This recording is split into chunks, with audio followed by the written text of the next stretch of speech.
بسم الله الرحمن الرحيم.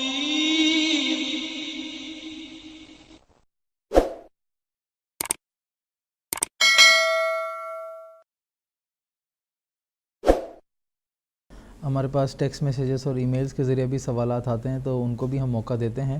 انڈیا سے ہی منصور احمد نوجوان صاحب کا سوال ہے۔ میں محترم مولانا منیر احمد صاحب خادم سے یہ سوال پوچھنا چاہوں گا۔ وہ لکھتے ہیں کہ خدا تعالیٰ کی صفات دو قسم کے ہیں، تشبیہی اور تنزیہی، ان دونوں میں کیا فرق ہے؟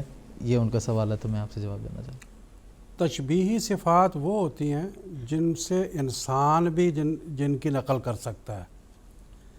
جیسے مثال کے طور پر اللہ رب ہے، تو اللہ تعالیٰ نے انسان کو بھی یہ موقع دیا کہ اپنے دائرے کے اندر وہ بھی ربوبیت کرے، اور انسان کرتا بھی ہے، جیسے اپنے بچوں کو پالتا ہے، یا یہ ہے کہ ایک ٹیچر ہے وہ اپنے شاگردوں کی علمی اعتبار سے ربوبیت کرتا ہے۔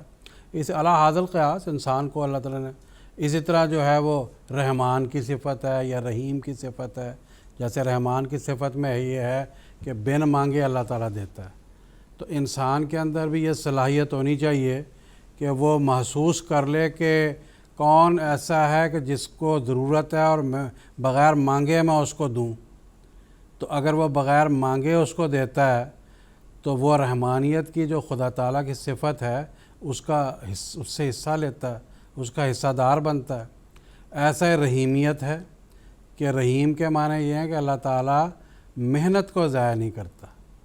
تو ہمارے پاس بھی اگر کوئی مزدور ہم رکھتے ہیں اور وہ محنت کرتا ہے تو اس کی پوری ہم محنت دیں، بلکہ زیادہ دیں، تو یہ جو اللہ تعالیٰ کی صفت ہے کہ وہ سچی محنت کو ضائع نہیں کرتا، انسان بھی اس طرح اس صفت سے حصہ لے سکتا ہے۔ اعلیٰ حاضر قیاس بہت سی صفات ہیں جو تشبیہی ہیں۔ جہاں تک تنزیہی صفات کا تعلق ہے تو اس سے مراد اللہ تعالیٰ کی وہ صفات ہیں جو اللہ تعالیٰ سے خاص ہیں، کوئی انسان ان میں حصہ دار نہیں بن سکتا۔ جیسے اللہ تعالیٰ قرآن مجید میں فرماتا ہے قل هو اللہ احد، اللہ تعالیٰ احد ہے، اللہ تعالیٰ اکیلا ہے۔ اب اس صفت میں خدا کی کوئی بھی حصہ دار نہیں بن سکتا، اللہ اکیلا ہے۔ لم یلد ہے، اللہ الصمد، اللہ بے نیاز ہے، کسی کی بھی اس کو حاجت نہیں ہے جی۔ تو اس لحاظ سے باقی جتنے بھی ہم لوگ انسان ہیں یا دوسری مخلوقات ہیں وہ ایک دوسرے کے اوپر منحصر ہیں، ایک دوسرے کی وہ حاجت روائی کے لیے جو ہے منتظر رہتے ہیں۔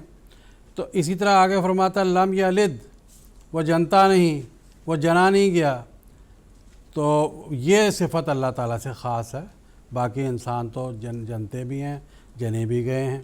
تو یہ جو سورہ اخلاص ہے یہ اللہ تعالیٰ کی تنزیہی صفات سے بھرپور ہے، اور اس کو حدیث میں آتا ہے کہ یہ قرآن مجید کا تیسرا حصہ ہے کہ خدا تعالیٰ کی عظیم الشان صفات اس کے اندر بیان کی گئی ہیں، اور اس قدر خدا تعالیٰ کی عظیم الشان صفات اس کے اندر بیان کی گئی ہیں کہ صحابہ کرام اس کو سمجھ گئے تھے، اور بعض صحابہ اپنی نماز میں صرف یہی صورت پڑھا کرتے تھے، ہر رکعت میں یہ صورت پڑھتے تھے۔ تو حضور نے ایک صحابی سے پوچھا کہ بھئی یہ بار بار کیوں پڑھتے ہو؟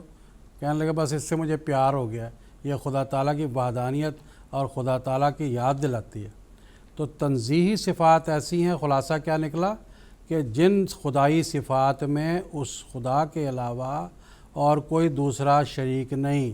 جیسے عرش میں خدا قرار پکڑ گیا، یہ بھی خدا کی تنزیہی صفت ہے۔ اور تشبیہی صفات کون سی ہیں؟ کہ باقی انسان بھی ان کی مشابہت اختیار کر سکتے ہیں۔